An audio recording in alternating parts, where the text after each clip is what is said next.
Hello students. So in today's video we are going to discuss about the main difference, the basic difference between average velocity and instantaneous velocity.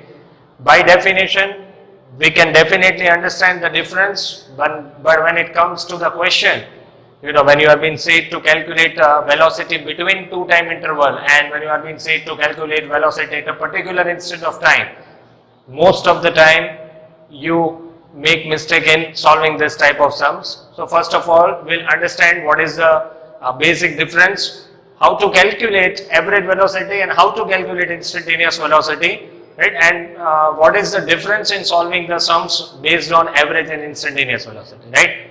Okay. In the previous videos, we have already discussed about average velocity. Average velocity is the velocity between two interval of time, right? And it is the total displacement by total time. Unit is meter per second. This is all what we have discussed in the previous videos, right?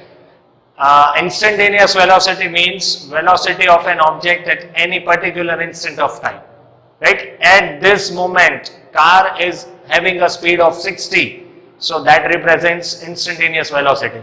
The speedometer of the car or speedometer of a vehicle will give you the value of instantaneous speed or instantaneous velocity, right? So by definition, instantaneous speed or instantaneous velocity means velocity at a particular instant of time, right? And average velocity means velocity between two interval of time, right? Now, how to remove instantaneous velocity from average velocity, that is what we are going to discuss in this video.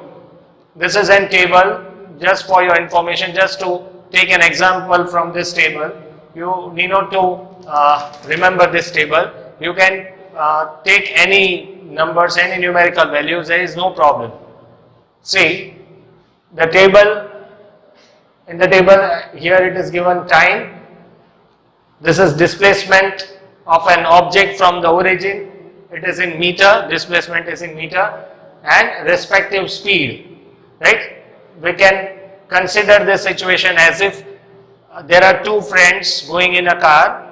One of the friend is driving the car and the adjacent friend sitting next beside to him is taking the reading of the speed of the car, time and the displacement they are covering from origin, right? This is how the table is being prepared. You can see in the table that at an instant t equals to 0, car is at the origin and it has not yet started its motion, so its speed is 0, right? After 1 second, car has traveled a distance of 1.5 meter from the origin and at 1 second the speed is 3. So these are the speeds at a particular instant of time. That means these are the instantaneous speed. These are the values of instantaneous speed. At 2 seconds, car is at a distance of 6 meter from the origin and the speed of the car at 2 seconds is 6. Right. Now, if you are being said to calculate average velocity between any two time interval, let us take between 3 to 6 seconds.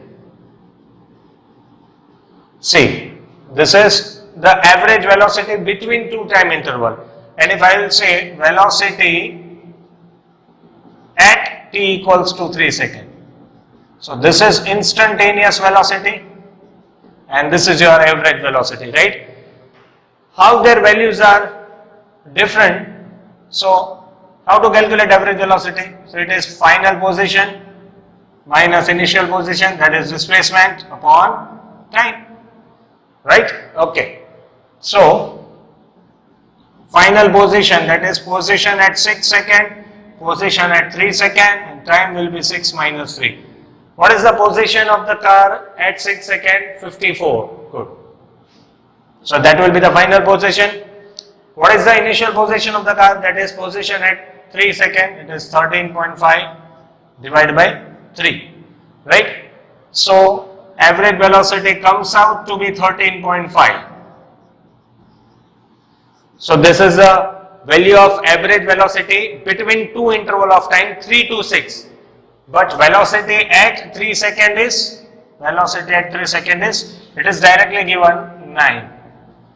So this is the difference between average and instantaneous velocity, right? Average velocity between 3 seconds. There is a gap of 3 seconds, so 3 to 6 seconds. That means a time interval of 3 seconds. your average velocity comes out to be 13.5, but your instantaneous velocity comes out to be 9, right? So there is a gap of say 4.5, right, between instantaneous and average, right? Okay. Now suppose we are reducing the time. Let us take, we'll find the average velocity between 3 to 4 and we'll find the velocity at 3. Okay, so see, now velocity between 3 to 6 seconds, this was your answer, 13.5. Now we'll calculate velocity between t equals to 3 second to t equals to 4 second. That is a time gap of 1 second, right? So again, for average velocity, it is final position minus initial position upon time. So what is the final position? That is position 4 second is 24, 3 second it is 13.5, 1. So this will be 10.5, right? And velocity at 3 second is 9. See, one thing you can understand from this example that whenever you are reducing the time, your average velocity tends to be nearer to instantaneous velocity. See, first we had taken a time gap of 3 seconds, right? Okay, so the average velocity was 13.5 and instantaneous velocity was 9.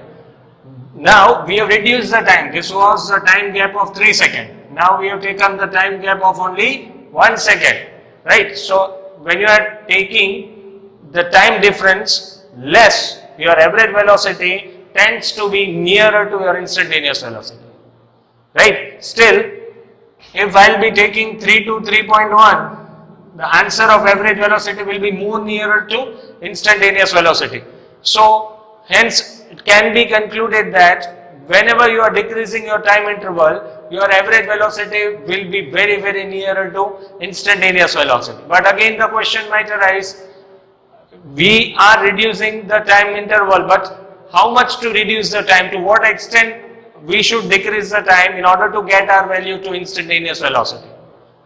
Clear? So make it very clear, whenever you are reducing the time interval, your average velocity is going closer to instantaneous velocity. The next question that arises is, how much to reduce the time, right? What should be the value of time in order to get average velocity equals to instantaneous velocity, right? For that, is it clear? So the only point I want to discuss with the help of this table is that on decreasing the time interval, your average velocity comes out to be nearer to instantaneous velocity. I am not saying exactly, right? And the question that how much to reduce the time, for that we will take the use of limit. Of course, limit will be coming in your math subject. See, to get instantaneous velocity, limit delta t tends to 0 to average velocity. What does this mean? Give limit to average velocity to obtain instantaneous velocity, right? This is instantaneous velocity. This is your average velocity. Is it clear? So, giving limit delta t tends to 0 to average velocity will be obtaining instantaneous velocity. Now, what do you mean by limit delta t tends to 0? Delta t tends to 0 means you are decreasing the time very, very nearer to 0 but never equals to 0. You are decreasing the time very, very nearer to 0 but never equals to 0. This is the meaning of delta t tends to 0. That means if you are taking one time as 3 seconds, you can take another time as 3.000000001 or more zeros, no problem. But delta t tends to 0, this is how we will pronounce this, limit delta t tends to 0. That means decrease the time interval very nearer to 0 but never equals to 0. Right? So finally, instantaneous velocity is limit delta t tends to 0 delta x by delta t. This is what average velocity was, delta x by delta t. When you are giving delta t tends to 0 to average velocity, this term gets converted into dx by dt. Dx by dt. See, this is for your knowledge. I don't think so that it will be coming in your exam. You can take this time or this much time as delta t. If you are still decreasing the time, say this much as del t. If you are decreasing the time to a greater extent, this much time interval is known as dt. Clear? So your instantaneous velocity finally will be dx by dt. This means differentiation of x with respect to time. This is how we will pronounce this. Instantaneous velocity is dx by dt or differentiation of x with respect to time or dt by dx. Right? So your instantaneous velocity is dx by dt, d by dt of x or differentiation of x with respect to time. Differentiation means to separate out. Differentiation means to separate out.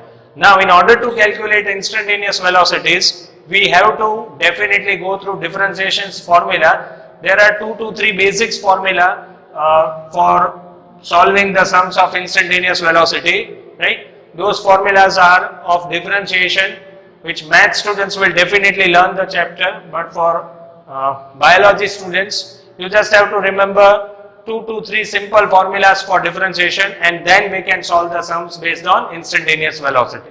Right? Now, this is your instantaneous velocity dx by dt, differentiation of x with respect to time. Differentiation means to differentiate, right? If suppose this is a length, right, length of any object, I have been said to differentiate this object, then to have a differentiation I will divide this length into smaller parts this way. This is the basic meaning of differentiation. This is the meaning of differentiation. Now, differentiation has got many formulas, but we'll just discuss 2 to 3 formulas which are helpful in calculating instantaneous velocity. D by dx of x raised to n. This is the formula for this particular differentiation is n is the power has to be taken out in front, x raised to n minus 1. This is the first formula for differentiation. See, d by dx of x raised to n. Whatever the power is over here, right, take it in front side, so n will be coming over here, x raised to n minus 1. Whatever the power is subtracted by 1. If you are being said to differentiate only constant, so always remember the differentiation of only constant is always 0. Differentiation means to separate out, right? If there is a constant term, like if I am saying you d by dx of 4, d by dx of minus 5, d by dx of 10, so the differentiation of constant is always 0. But if you are being given d by dx of say 5x square, so what I am saying, differentiation of only constant is 0, right? This particular example, constant is multiplied by a variable, so you cannot write this as 0.